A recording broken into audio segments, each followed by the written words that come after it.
बात उस समय की है जब पहाड़ों के बीच में बसा हुआ एक राज्य जिस पर एक नौजवान राजा देवदत्त राज किया करता था। वह राजा देवदत्त देखने में बहुत ही ताकतवर और जोशीला था, मगर अंदर से वह बहुत ही निर्दयी और पत्थर दिल इंसान था। उसकी आंखों में बूढ़ों के लिए नफरत भरी हुई थी। उस बूढ़े लोगों को देखना बिल्कुल भी गवारा नहीं था। अगर उसे कोई ऐसा आदमी नजर आ जाता जिसके बालों में थोड़ी सी भी सफेदी होती थी तो वह उसका सिर कटवा देता। वो राजा देवदत्त खुद तो नौजवान था और अक्सर अजीबोगरीब आदेश देता रहता। लोग उससे तंग आ चुके थे, लेकिन राजा देवदत्त के सामने किसी की बोलने की हिम्मत नहीं थी। हर आदमी अपने मन में यही प्रार्थना करता कि वह कहीं राजा की नजर में ना आ जाए। लेकिन एक दिन ऐसा हुआ कि राजा देवदत्त का एक बहुत ही खास मंत्री, जो कि उम्र में काफी बड़ा था, वह अपने बालों को बार बार रंगता था ताकि वह बूढ़ा ना लगे। वो मंत्री कपिल बहुत ही समझदार और वफादार था, लेकिन आखिरकार एक दिन राजा देवदत्त को पता चल ही गया कि उसका मंत्री कपिल अब बूढ़ा हो चुका है और राजा देवदत्त ने उसे खत्म करने का फैसला कर लिया। परंतु क्योंकि उस मंत्री कपिल ने सालों तक राजा की सेवा की थी, इसलिए राजा देवदत्त ने कहा कि मंत्री कपिल को सबके सामने नहीं मारेंगे। उसने अपने जल्लादों से कहा कि मंत्री कपिल को कहीं दूर जंगल में ले जाकर मार दो। राजा देवदत्त के कुछ नौकर और जल्लाद मंत्री को ले गए। उसे मारने के लिए एक गहरा खड्डा खोद दिया गया था। मंत्री कपिल, जो कि बहुत ही समझदार था, जब उसे मारने वाली जगह पर ले जाया गया तो मंत्री कपिल ने सबको रोककर कहा, तुम लोग मुझे मार सकते हो, मुझे इस बात का कोई दुख नहीं है, लेकिन याद रखना, आज मैं बूढ़ा हुआ हूं, कल को तुम भी बूढ़े हो जाओगे। आज मेरी बारी है, कल तुम्हारी बारी होगी। मंत्री कपिल की यह बात सुनकर सभी लोग हैरान रह गए और सोचने लगे कि इस बात में सच्चाई तो है। आखिरकार सभी ने मिलकर सलाह मशवरा किया और फिर यह फैसला किया गया कि मंत्री कपिल को मारा नहीं जाएगा, बल्कि उसे एक घर में कैद कर दिया जाएगा ताकि राजा देवदत्त को किसी पर शक ना हो, जब तक कि राजा देवदत्त खुद बूढ़ा नहीं हो जाता। सभी के लिए यही तरीका अपनाया जाएगा। सभी लोगों ने इस बात पर हां कर दी और फिर मंत्री कपिल को एक खुफिया मकान में ले जाकर छुपा दिया गया।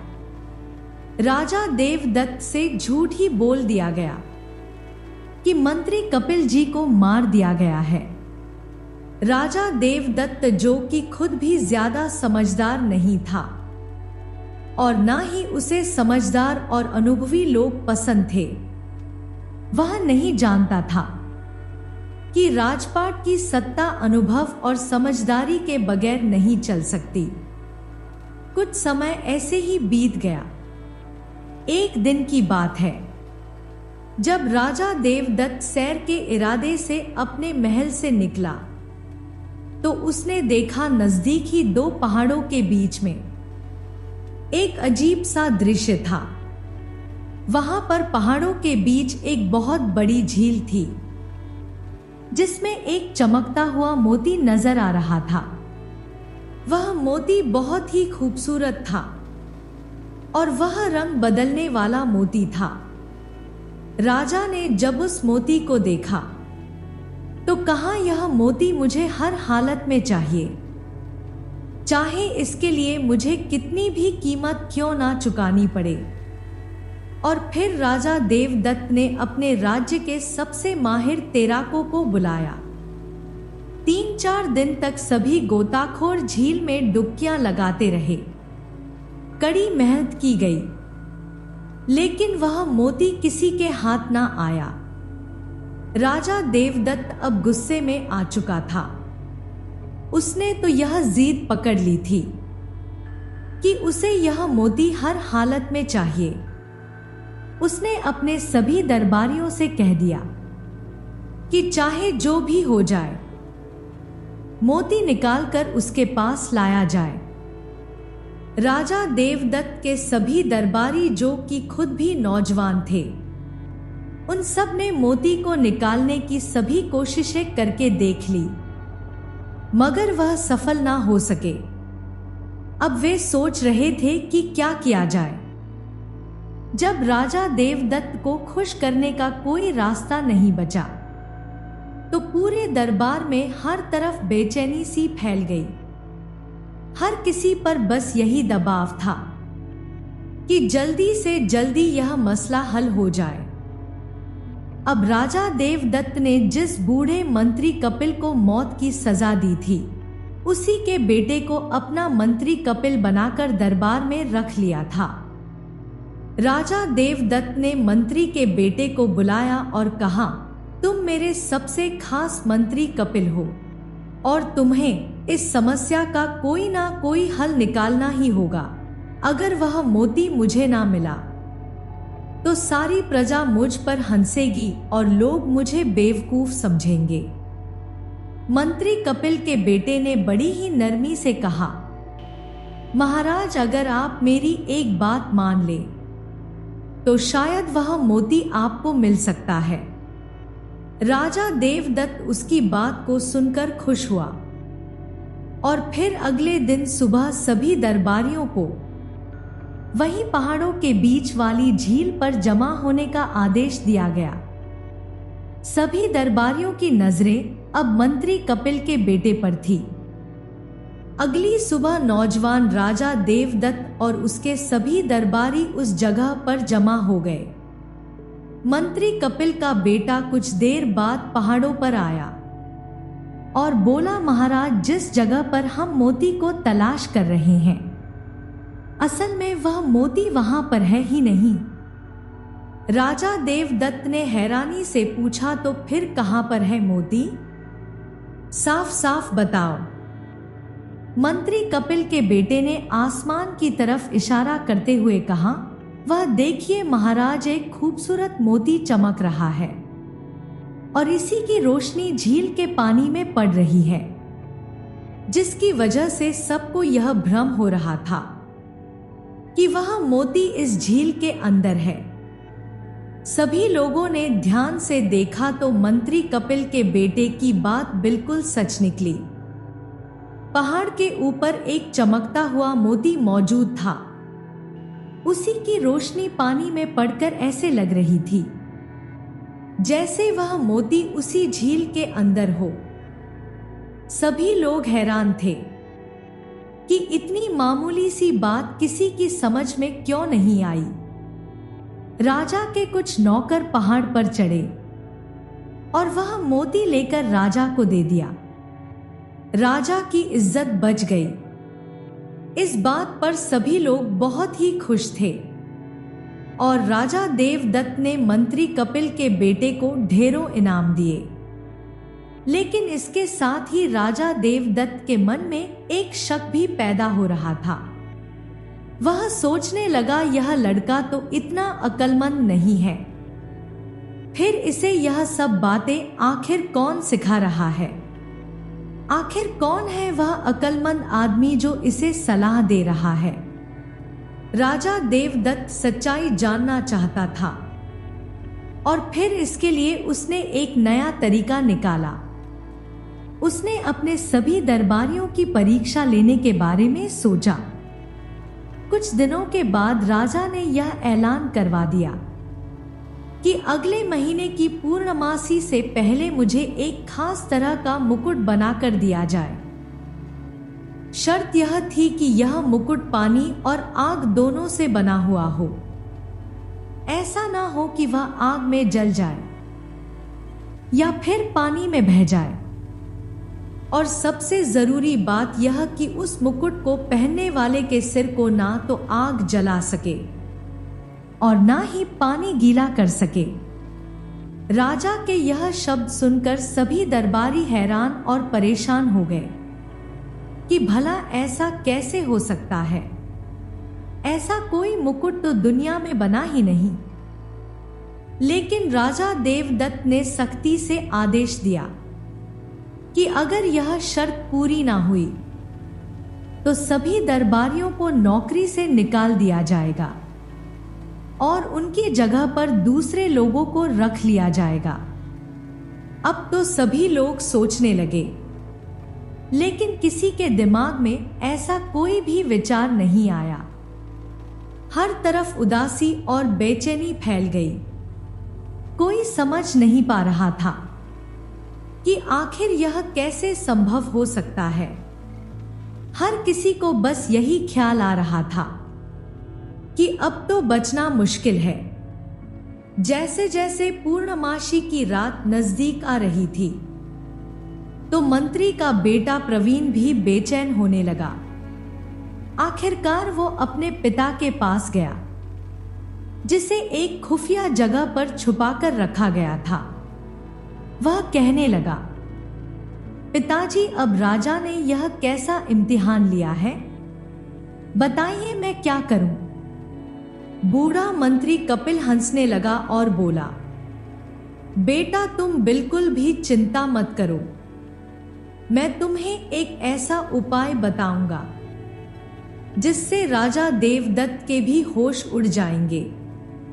इसके बाद बूढ़ा मंत्री कपिल अपने बेटे के कान में कोई योजना समझाने लगा और फिर मंत्री का बेटा प्रवीण अपने दरबार के कुछ ऐसे दरबारियों से मिला जो लोग जानते थे कि बूढ़ा मंत्री कपिल अभी भी जिंदा है।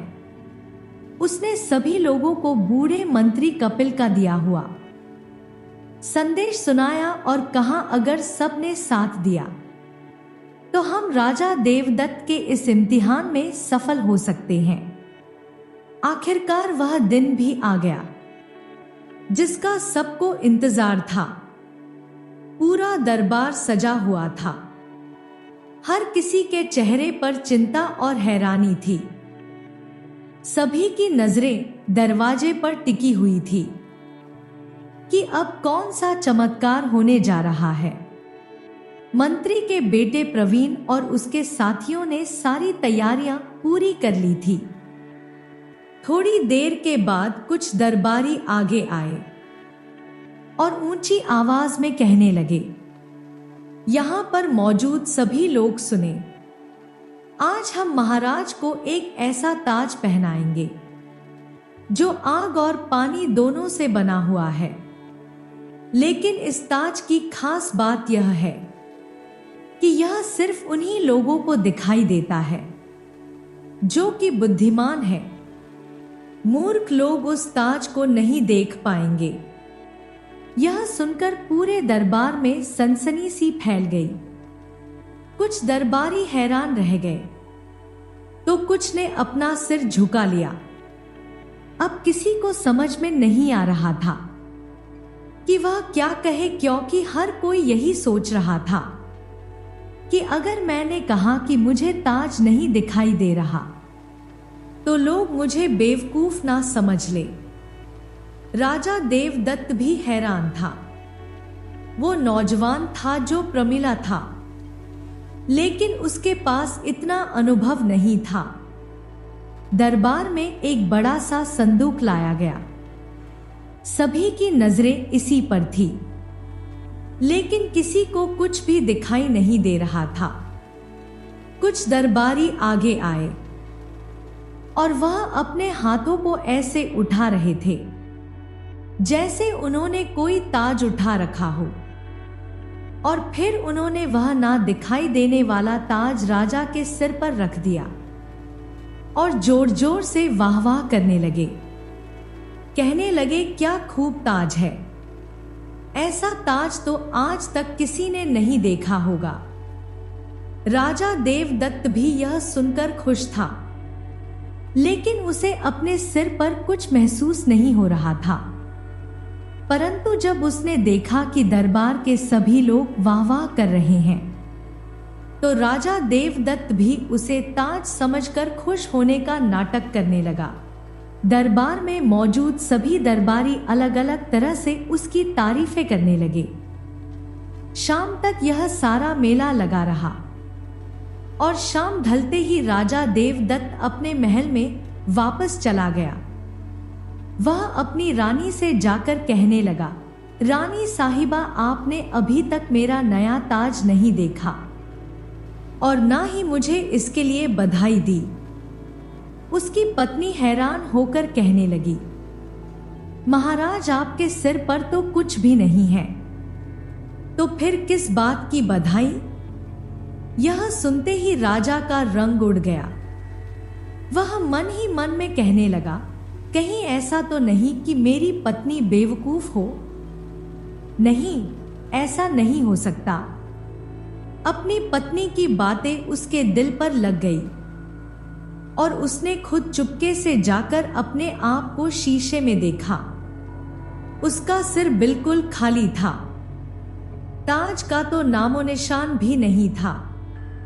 यह देखकर राजा देवदत्त का दिल धक से रह गया। वह सोचने लगा, अगर मुझे कुछ नजर नहीं आ रहा तो कहीं ऐसा तो नहीं कि मैं मूर्ख हूं? नहीं, ऐसा बिल्कुल नहीं हो सकता। अब मैं यह बात किसी को नहीं बताऊंगा, वरना लोग मेरा मजाक उड़ाएंगे, मेरा राजपाट सब खत्म हो जाएगा। और फिर आखिरकार राजा देवदत्त खुद को कोसते हुए सोने के लिए चला गया। अगले 2 दिन तक राजा राज दरबार में नहीं आया। वो बीमार पड़ गया। उसका दिल और दिमाग उलझे हुए थे। आखिरकार उसने मंत्री के बेटे प्रवीण को बुलवाया और कहा, सच सच बताओ, क्या मेरे सिर पर कोई ताज है या नहीं? मंत्री के बेटे प्रवीण ने सिर झुका लिया और कहा, अन्नदाता, आपके सिर पर कुछ नहीं है। आग और पानी को मिलाकर ताज बनाना तो संभव ही नहीं है। अब तो राजा देवदत्त को गुस्सा आ गया और वह कहने लगा, मुझे पहले से ही इस बात का शक था, लेकिन यह सब तुम्हारे बस की बात तो नहीं है। बिल्कुल सच बताना कि तुम्हें यह होशियारी किसने सिखाई? अगर झूठ बोला तो तुम सबकी गर्दनें उड़ा दूंगा। चारों तरफ सन्नाटा छा गया और सभी की नजरें मंत्री के बेटे प्रवीण पर जम गई। मंत्री के बेटे प्रवीण ने कहा, महाराज, अगर आप नाराज ना हो तो मैं आपको एक सच बात बताना चाहता हूं। राजा देवदत्त ने कहा, मैं कुछ नहीं कहूंगा, तुम अपनी बात को कहो। प्रवीण बोला, महाराज, आपका वह बूढ़ा मंत्री कपिल यानी कि मेरे पिताजी अभी भी जिंदा है और यह दोनों उपाय यानी वह मोती को निकालने का उपाय और यह ताज वाली तरकीब उन्हीं ने मुझे बताई थी। यह सुनकर पूरे दरबार में सन्नाटा सा छा गया। राजा देवदत्त ने एक गहरी सांस ली और फिर थोड़ा सोचकर कहा, अच्छा, अगर वह जिंदा है तो उसे फौरन दरबार में लेकर आया जाए। थोड़ी देर के बाद बूढ़ा मंत्री कपिल दरबार में हाजिर हो गया। उसने राजा देवदत्त को प्रणाम किया। राजा देवदत्त ने बड़ी ही नरमी से पूछा, मंत्री कपिल, तुमने यह सब कुछ छुपकर क्यों किया और तुमने मेरे आदेश का पालन क्यों नहीं किया? मंत्री ने एक बार फिर से अकल का इस्तेमाल करते हुए कहा, महाराज, मैंने जो कुछ भी किया वह सिर्फ और सिर्फ आपके फायदे के लिए ही किया है। मैं नहीं चाहता था कि आपके जैसा अक्लमंद राजा समय से पहले मारा जाए। और फिर मंत्री कपिल समझाते हुए कहने लगा, महाराज, कुछ सालों के बाद आप भी बूढ़े हो जाएंगे। अगर यही कानून रहा तो लोग आपको भी मार डालेंगे। इस कानून में मैंने थोड़ा सा तोड़ मरोड़ किया, लेकिन इस राज्य को एक होशियार राजा देवदत्त से वंचित होने से बचा लिया। और फिर आखिर में मंत्री प्रवीण ने राजा को एक सलाह दी, महाराज, सिर्फ ताकत और खजाने से राजपाट नहीं चलते। जब तक कि अक्लमंदी और अनुभव साथ में ना हो, तब तक आप सफल नहीं हो सकते। अगर आप अपने दरबार में बूढ़े लोगों को भी शामिल कर लें, तो आपकी प्रजा हमेशा खुशहाल रहेगी। मंत्री की बातों ने राजा के दिल पर गहरा असर डाला। उसे पहली बार अपनी गलती महसूस हुई कि अक्लमंदी और अनुभव दौलत और ताकत से ज्यादा कीमती है। वह फौरन अपने सिंहासन से उठा और उसने यह ऐलान कर दिया कि अब से राज्य में कोई भी बूढ़ा आदमी छुपकर नहीं रहेगा। सभी बूढ़े लोग जहां पर भी हो, वह बिना किसी डर के राज्य में घूम सकते हैं। राजा का यह ऐलान होने के बाद वहां सभी दरवाजे खुल गए जो बरसों से बंद पड़े थे। बूढ़े बुजुर्ग लोग अपने घरों से बाहर निकल आए और खुली हवा में सांस लेने लगे। नौजवान और बुजुर्गों ने मिलकर उस राज्य को संवार दिया। अब राजा देवदत्त के दरबार में फैसले सिर्फ जोश में नहीं, बल्कि होश और अनुभव से लिए जाते थे। थोड़े ही दिनों में वह राज्य एक खुशहाल राज्य बन गया। दोस्तों, हो सकता है कि यह कहानी एक काल्पनिक कहानी हो, लेकिन इसमें हम सबके लिए, खास तौर पर नौजवानों के लिए, एक बहुत ही बड़ा सबक है। कभी भी अपने माँ बाप या अपने बड़े बूढ़ों को अपनी सफलता में रुकावट मत समझो। उनके अनुभव से सीखो, क्योंकि अनुभव वह खजाना है जो समय की धूप में तप कर, ठोकर खाकर हासिल किया जाता है। इसे खरीदा नहीं जा सकता। अगर आपके आसपास भी कोई बूढ़ा इंसान है, तो उसकी इज्जत करें और उसकी बात को ध्यान से सुनें। हो सकता है कि वह इस नए जमाने के हिसाब से ना चलता हो, लेकिन वह जीवन के कई ऐसे रास्ते दिखा सकता है जिन पर आपने कभी कदम भी नहीं रखा होगा। उनका अनुभव हमें कई मुसीबतों से बचा सकता है। आज के सोशल मीडिया के इस दौर में अक्सर हम लोग अपने बड़े बुजुर्गों को भूल जाते हैं, लेकिन किसी ने सही कहा है, कुछ समय के लिए अपने बड़े बुजुर्गों के साथ बैठो, क्योंकि हर चीज गूगल पर नहीं सीखी जाती। हजारों वर्षों पुरानी बात है, जब शिवानपुर नाम के एक राज्य पर राजा रंजीत सिंह का राज था। राजा रंजीत सिंह एक बहुत ही न्यायप्रिय और पराक्रमी राजा था। राजा रंजीत सिंह न सिर्फ अपनी न्यायप्रियता के लिए जाने जाते थे, बल्कि जनता में भी वह बहुत ही लोकप्रिय थे। और इसी वजह से शिवानपुर राज्य एक बहुत ही खुशहाल राज्य था। प्रजा का अपने राजा के प्रति इतने प्यार का कारण ये भी था कि राजा का हर निर्णय अपनी प्रजा की भलाई के लिए होता था। राजा रंजीत सिंह की पत्नी रानी मनीषा एक बहुत ही सुलझी हुई और धार्मिक विचारों वाली महिला थी। उनका और राजा का प्रेम एक दूसरे के लिए अटूट था। दोनों एक दूसरे के साथ हर सुख दुख में खड़े रहते। हालांकि उनके जीवन में सब कुछ था, धन दौलत सम्मान ऐशो आराम, मगर एक ऐसी चीज की कमी थी जो उनके दिल को हर रोज कचोती थी, और वो कमी थी संतान की कमी। महाराजा महारानी का मन अपनी संतान की किलकारियां सुनने के लिए तरस रहा था। ये सोचकर वो दोनों हमेशा उदास रहते थे। महाराजा और महारानी ने संतान प्राप्ति के लिए हर संभव प्रयास किया। वे मंदिरों में गए, पूजा अर्चना की, देश विदेश से पंडितों और तांत्रिकों को बुलाया गया, कई तरह के यज्ञ और हवन किए गए, तपस्याएं की गई, लेकिन इन सब कोशिशों के बावजूद भी संतान का सुख उनकी किस्मत में नहीं आया। रानी मनीषा रात और दिन भगवान से बस यही प्रार्थना करती रहती, लेकिन समय बीतता गया और उनकी झोली खाली ही रह गई।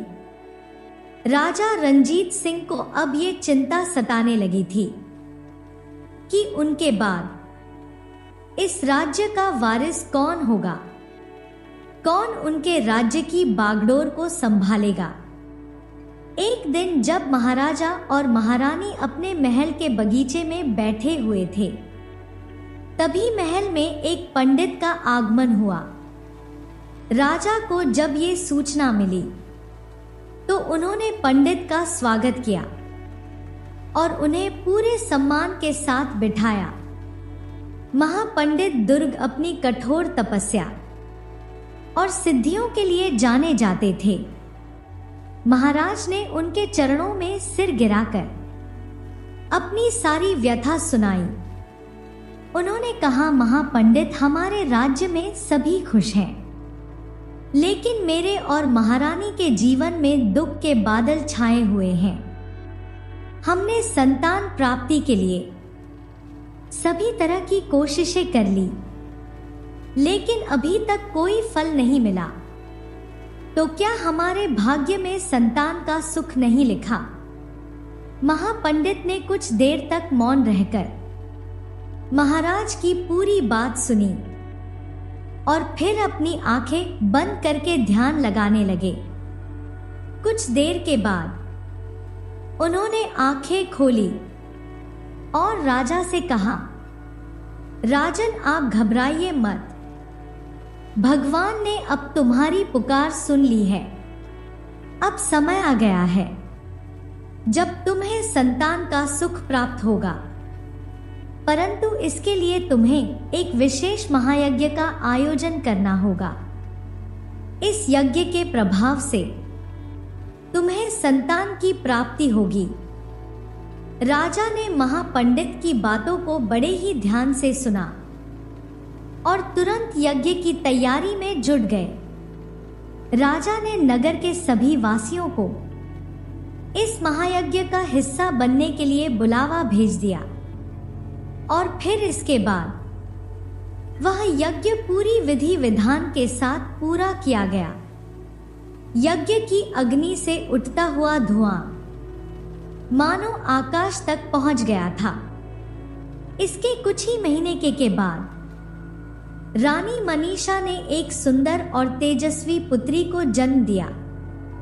जैसे ही यह खबर पूरे राज्य में फैली, राजा रानी के साथ सारी प्रजा भी खुशी से झूम उठी। राज्य में चारों तरफ उत्सव का माहौल बन गया। राजा ने पूरी प्रजा के लिए एक महाभोज का आयोजन किया। सड़कों पर ढोल नगाड़े और मंदिरों में घंटियां बजने लगी।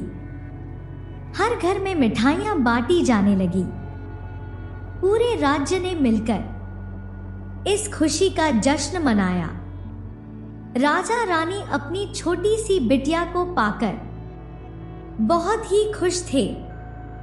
नन्ही राजकुमारी का नाम चांदनी रखा गया और सचमुच वह उनकी आंखों का तारा बन गई थी। चांदनी धीरे धीरे बड़ी होने लगी और जैसे जैसे वो बड़ी होती गई, उसकी सुंदरता और उसकी गुणों के चर्चे पूरे राज्य में फैलने लगे। वो न केवल रूपवती थी, बल्कि बुद्धिमान भी थी। उसकी मधुर वाणी ने सबका मन मोह लिया था। राजा और रानी जब भी उसे देखते तो उनका दिल खुशियों से भर जाता। वो हमेशा ईश्वर का धन्यवाद करते कि ईश्वर ने उनकी प्रार्थना सुन ली और उनके जीवन की सबसे बड़ी इच्छा पूरी कर दी। परंतु कहते हैं ना कि जीवन में सुख के साथ साथ दुख भी आता है।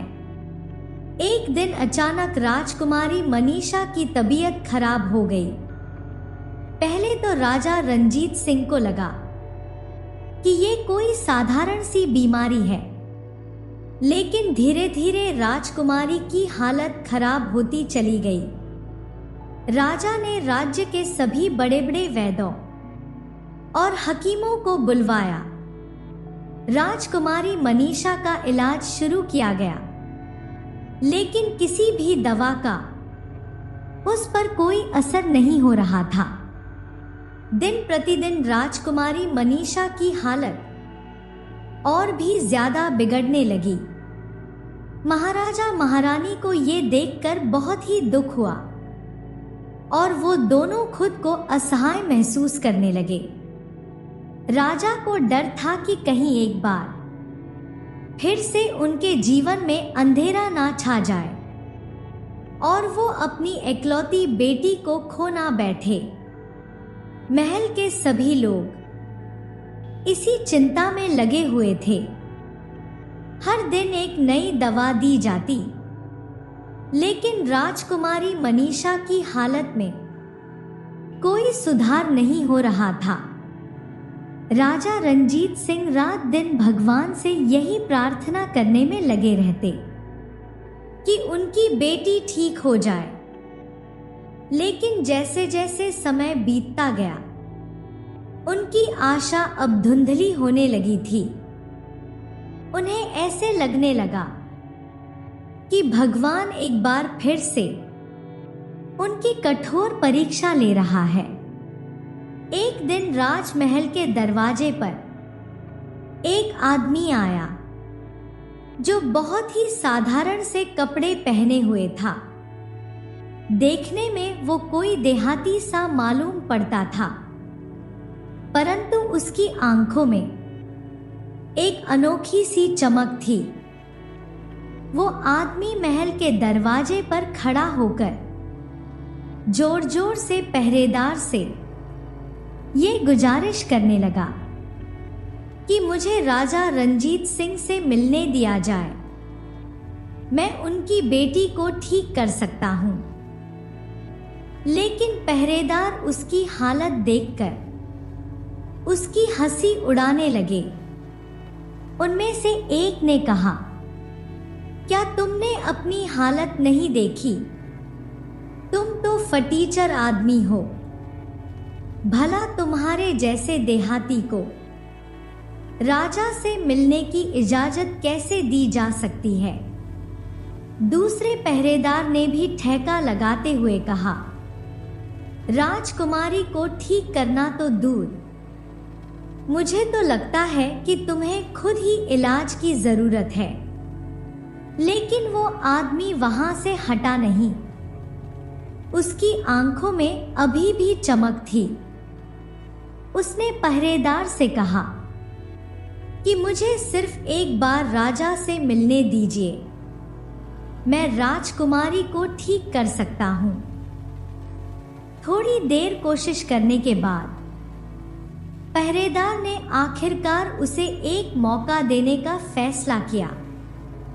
वो उसे राजा रंजीत सिंह के पास ले गए, लेकिन रास्ते भर वो उस आदमी का मजाक ही उड़ाते रहे। जैसे ही वो आदमी राजा के सामने पहुंचा, राजा रंजीत सिंह भी उसकी हालत को देखकर कुछ सोच में पड़ गया। राजा रंजीत सिंह के मन में ये शक हुआ कि क्या ये आदमी सचमुच राजकुमारी का इलाज कर सकेगा। राजा रंजीत सिंह ने गंभीरता से पूछा, तुम कौन हो और तुम मेरी बेटी का इलाज कैसे करोगे? उस आदमी ने बड़ी ही विनम्रता से जवाब दिया, महाराज, मैं दूर देश का एक वैद्य हूँ और मुझे आपके राज्य में राजकुमारी की गंभीर बीमारी के बारे में पता चला और मैं इसे ठीक करने की काबिलियत रखता हूँ। मैं जानता हूँ कि मेरी इस हालत को देखकर आपको मुझ पर विश्वास नहीं हो रहा, परंतु मेरा यकीन कीजिए, मैं आपकी बेटी को ठीक कर सकता हूँ। राजा रणजीत सिंह ने उसकी पूरी बात को बड़े ही ध्यान से सुना, लेकिन उसके हालात और उसकी देहाती वेशभूषा को देखकर राजा रणजीत सिंह को उस पर विश्वास नहीं हो रहा था। वो सोच रहे थे कि एक देहाती आदमी भला उनकी बेटी का इलाज कैसे कर सकता है। वो कहने लगे, तुम्हारी बातें सुनने में तो अच्छी लग रही हैं, लेकिन मैं अपनी पुत्री की जान किसी खतरे में नहीं डाल सकता। उस वैद्य ने पूरे विश्वास से कहा, महाराज, मुझे सिर्फ एक मौका दीजिए। अगर मैं असफल रहा तो मुझे आप जो भी सजा देंगे मुझे मंजूर होगी, लेकिन अगर मैं सफल हो गया तो मुझे आप मुंह मांगा इनाम देंगे। राजा रणजीत सिंह ने कुछ देर तक सोच विचार किया और फिर कहा, ठीक है, अगर तुमने राजकुमारी को ठीक नहीं किया तो तुम्हें इसकी भारी कीमत चुकानी पड़ेगी, लेकिन अगर तुम ऐसा करने में कामयाब हो गए तो तुम जो भी चाहोगे वो मैं तुम्हें दूंगा। उस आदमी ने बिना किसी झिझक के कहा, मुझे मंजूर है महाराज। राजा रणजीत सिंह ने उसे एक मौका देने का फैसला कर लिया, क्योंकि राजकुमारी मनीषा की हालत अब और भी ज्यादा बिगड़ती जा रही थी। कोई दूसरा चारा भी नहीं था। राजा खुद उस वैद्य को राजकुमारी के कमरे तक ले गए। कमरे में वैद्य पहुंचते ही वैद्य ने देखा कि राजकुमारी मनीषा बिस्तर पर पड़ी हुई थी। उसका चेहरा पूरी तरह से मुरझाया हुआ था। उसकी हालत देखकर वैद्य ने उसकी नब्ज टटोली और फिर वैद्य ने एक गहरी सांस ली, मानो वह बीमारी की गहराई को समझने की कोशिश कर रहा हो। और फिर उसने अपने झोले में से कुछ जड़ी बूटियां निकाली और राजा से कहा, महाराज, राजकुमारी का इलाज करने के लिए मुझे अपने साथ एक सहायक की जरूरत पड़ेगी, जो हर समय मेरे साथ रहे और जो भी काम मैं उसे बताऊं वो उसे पूरा करे। कृपया करके आप किसी ऐसे नौकर का इंतजाम कर दीजिए जो ये सब कुछ कर सके। राजा ने उसी वक्त महल के एक नौकर, जिसका नाम सोहन था, उसे यह आदेश दिया, सोहन, आज से तुम वैद्य जी के साथ ही रहोगे और जो भी काम तुम्हें वैद्य जी बताएंगे वह तुम करोगे। इसके बाद वैद्य ने सोहन से कहा, सोहन, अब तुम्हें और मुझे मिलकर ही राजकुमारी का इलाज करना है। आज से तुम हर समय मेरे साथ रहोगे। मैं तुम्हें जो भी जड़ी बूटियां जंगल से लाने को कहूं वो तुम लेकर आओगे। उन्हें पीसना, उनकी दवा तैयार करना, ये सब तुम्हारा काम होगा और हम दोनों मिलकर राजकुमारी को स्वस्थ कर देंगे। इसके बाद वैद्य ने सोहन को वह जड़ी बूटियां दी और उन्हें पीस कर लाने को कहा। सोहन उन जड़ी बूटियों को पीस कर लाया तो वैद्य ने उनकी एक औषधि बनाकर राजकुमारी के मुंह में डाल दी।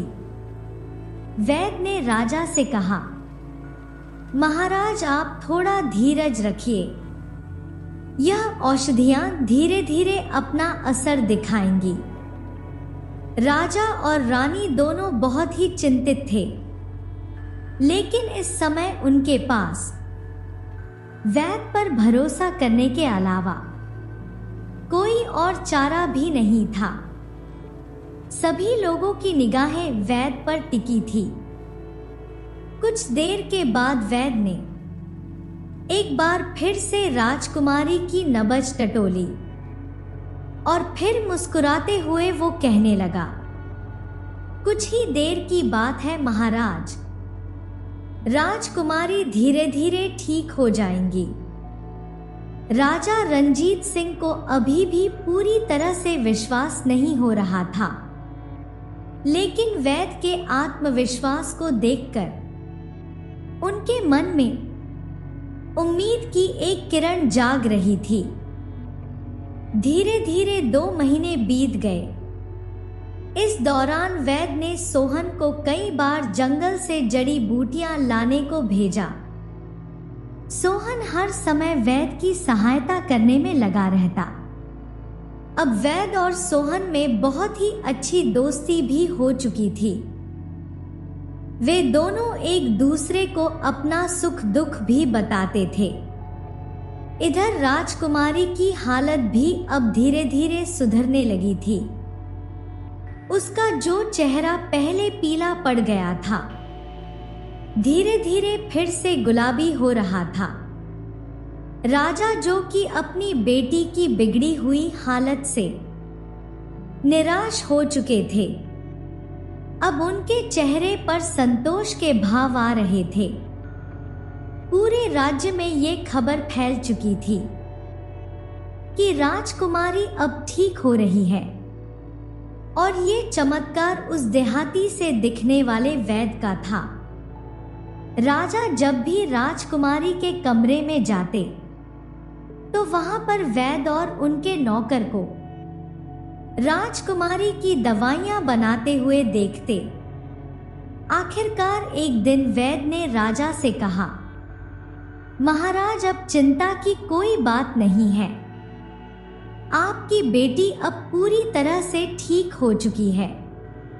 लेकिन एक आखिरी बात आप ध्यान में रखें, मैं 1 महीने की दवा की पुड़िया बना रहा हूं, इसे राजकुमारी को रोजाना देते रहना। इस दवा से राजकुमारी की बीमारियों से लड़ने की ताकत और भी ज्यादा बढ़ जाएगी, और फिर ये बीमारी लौटकर कभी नहीं आएगी। राजा और रानी दोनों की आंखों में आंसू छलक रहे थे। उन्होंने बार बार वैद्य का धन्यवाद किया। राजा ने वैद्य को धन्यवाद दिया और कहा, वैद्य जी, आपने मेरी बेटी को जीवन दान दिया है। आपका ये उपकार मैं कभी भूल नहीं पाऊंगा, और मैं हमेशा आपका आभारी रहूंगा। जैसा कि मैंने आपसे वादा किया था, आप जो भी मुझसे मांगना चाहे वो मांग सकते हैं। मेरी तरफ से कोई कमी नहीं होगी। ये सुनकर वैद्य ने पहले तो गंभीरता से राजा की तरफ देखा और फिर धीरे से मुस्कुराया।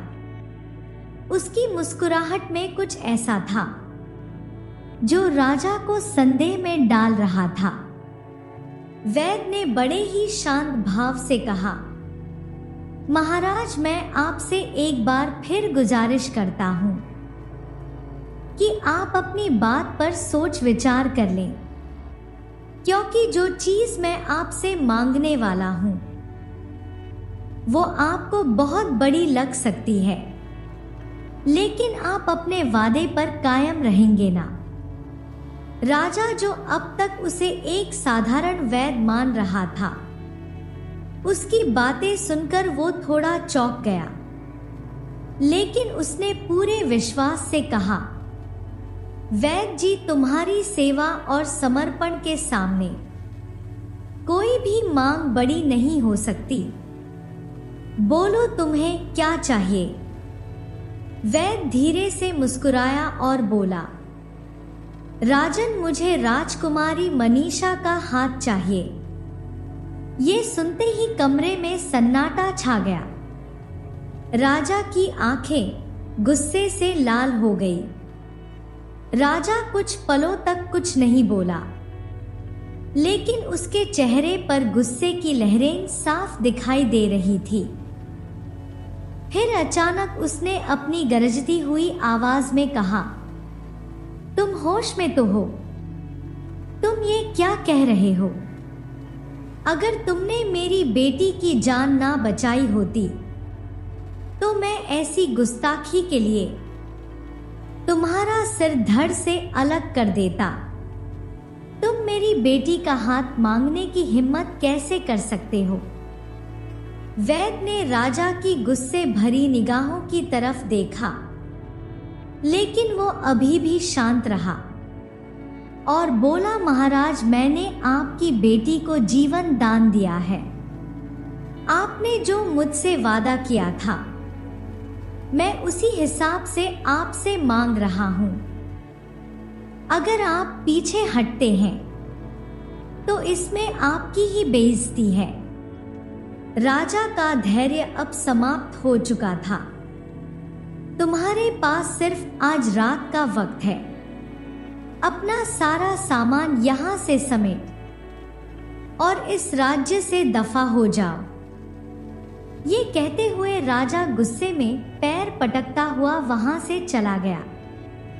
वो वैद्य अपने कमरे में आकर अपना सामान समेटने लगा और इस राज्य को छोड़कर जाने की तैयारी करने लगा। रात के समय जब वो महल से जाने लगा तो उससे पहले और राजा के नौकर सोहन के पास गया। पिछले कुछ महीनों में हम दोनों ने एक साथ काम किया है और काम करते करते हम दोनों अच्छे दोस्त बन चुके हैं। अब मैं तो यहां से जा रहा हूं, परंतु एक बात मैं तुम्हें बताना चाहता हूं। तुम ध्यान से सुनो। मैंने राजकुमारी का इलाज तो कर दिया है, परंतु मुझे मालूम है कि राजा को कुछ दिनों के बाद एक बार फिर से मेरी आवश्यकता पड़ेगी। उस समय जब राजा मुझे ढूंढेंगे तो किसी को मेरे बारे में कुछ मालूम नहीं होगा, और उस समय जब मुझे ढूंढते ढूंढते राजा थक जाएं और उन्हें कोई रास्ता ना मिले तो तुम राजा को मेरा पता बता देना कि मैं किस राज्य में किस गांव में रहता हूं। इसके बाद वैद्य ने सोहन को अपना पूरा पता बता दिया कि वह किस राज्य का रहने वाला है और कहां रहता है। और फिर वैद्य ने सोहन से ये भी कहा कि ये बात हम दोनों के बीच में ही रहनी चाहिए। सोहन ने भी वैद्य को ये वचन दिया कि वह इस बारे में किसी को कुछ नहीं बताएगा, और जब भी राजा को एक बार फिर से वैद्य की आवश्यकता होगी तो उसका नाम पता वो राजा को बता देगा। और फिर रात के अंधेरे में वैद्य राजमहल को छोड़कर कहीं दूर चला गया। राजकुमारी जो कि अब स्वस्थ हो चुकी थी, परंतु अब भी वैद्य ने जो 1 महीने की दवा की पुड़िया उसके लिए दी थी वो उसे नियमित रूप से दी जा रही थी। परंतु ये क्या 1 महीना पूरा होते होते राजकुमारी की तबीयत एक बार फिर से बिगड़ने लगी। उसके चेहरे का रंग उड़ने लगा और वो फिर से कमजोर होने लगी। ये देखकर राजा और रानी फिर से परेशान हो उठे। एक बार फिर से सभी वैद्य को बुलाया गया, परंतु किसी के भी इलाज का कोई फायदा नहीं हुआ। तब राजा को एक बार फिर से उसी वैद्य की याद आई। राजा रणजीत सिंह ने अपने कई आदमियों को उस वैद्य की खोज में भेजा, लेकिन किसी को भी उस वैद्य के बारे में नहीं मालूम था कि वो कौन था, कहां से आया था और कहां चला गया। तब राजा को परेशान देखकर राजा का नौकर सोहन राजा के पास आया और कहने लगा, महाराज, मुझे उन वैद्य जी के राज्य और उनके गांव के बारे में पता है। यदि आप कहें तो मैं उन्हें लेकर आ सकता हूं। राजा ने कहा, अगर ऐसी बात है तो तुम्हारा मुझ पर बड़ा ही उपकार होगा। जल्दी से उन वैद्य जी को मेरे पास लेकर आओ। वैसे भी मैंने उनके साथ जो व्यवहार किया उसके लिए मैं पछता रहा हूं। राजा ने अपने कुछ सैनिकों को सोहन के साथ भेजा और सोहन वैद्य जी को लेने के लिए चल दिया। 3-4 दिन के लंबे सफर के बाद जब वे लोग वैद्य के गांव में पहुंचे तो सोहन ने सिपाहियों को बाहर रहने के लिए कहा और खुद वैद्य जी के घर के अंदर गया। उसे देखकर वैद्य ने कहा, आओ सोहन, मुझे मालूम था कि तुम मेरे पास जरूर आओगे, क्योंकि असल बात तो ये थी कि मैंने राजा को जो 1 महीने की औषधियों की पुड़िया दी थी, उनमें औषधियां नहीं बल्कि एक तरह का धीमा जहर था। इसके असर से राजकुमारी एक बार फिर से बीमार पड़ गई और उस जहर की काट भी मेरे पास है, क्योंकि मुझे पहले से ही इस बात का संदेह था कि राजा अपनी बात से पलट जाएंगे और वो अपने वचन को पूरा नहीं करेंगे। इसीलिए मैंने औषधि की जगह धीमे जहर की पुड़िया दी थी, परंतु अब तुम मेरे पास आ गए हो तो मुझे अपनी योजना के पूरे होने में कोई संदेह नहीं है, और मेरी योजना अगर पूरी हो जाती है तो उसका पूरा पूरा फायदा तुम्हें भी मिलेगा। इसके बाद सोहन वैद्य को लेकर राजमहल में वापस आ गया। राजा रणजीत सिंह ने जब वैद्य को देखा तो भागता हुआ उसके पास आया और आंखों में आंसू लिए हुए कहने लगा, वैद्य जी, मेरी बेटी एक बार फिर से बीमार हो गई है और आप ही उसका इलाज कर सकते हैं। वैद्य ने कहा, महाराज, आपकी पुत्री का इलाज तो मैं कर सकता हूं, परंतु आपके साथ मेरा पुराना अनुभव इतना कड़वा है कि मुझे कई बार सोचना पड़ेगा। राजा रणजीत सिंह ने कहा, ना भाई, ऐसा मत कहो। तुम जो भी कहोगे मैं करने को तैयार हूं। तब वैद्य ने कहा, ठीक है, तो मेरी 3 शर्तें हैं। पहली शर्त यह है कि मेरी जान को कोई खतरा नहीं रहेगा। दूसरी शर्त यह है कि राजकुमारी के ठीक हो जाने पर उसका विवाह मेरे साथ करना होगा। और तीसरी शर्त यह है कि आपको एक ऐसी सभा बुलानी होगी जिसमें आपके दरबार के सभी मंत्री दरबारी, राज्य के सभी प्रमुख और प्रतिष्ठित लोगों के अलावा राज्य की आम जनता भी होगी। उन सभी के सामने आपको मेरी पहले की दोनों शर्तों को पूरा करने का वचन देना होगा। उसके बाद ही मैं राजकुमारी का इलाज शुरू करूंगा। राजा रणजीत सिंह ने कहा, ठीक है, मुझे भी अपनी गलती का एहसास है और मैं तुम्हारी सभी शर्तों को मानने को तैयार हूं।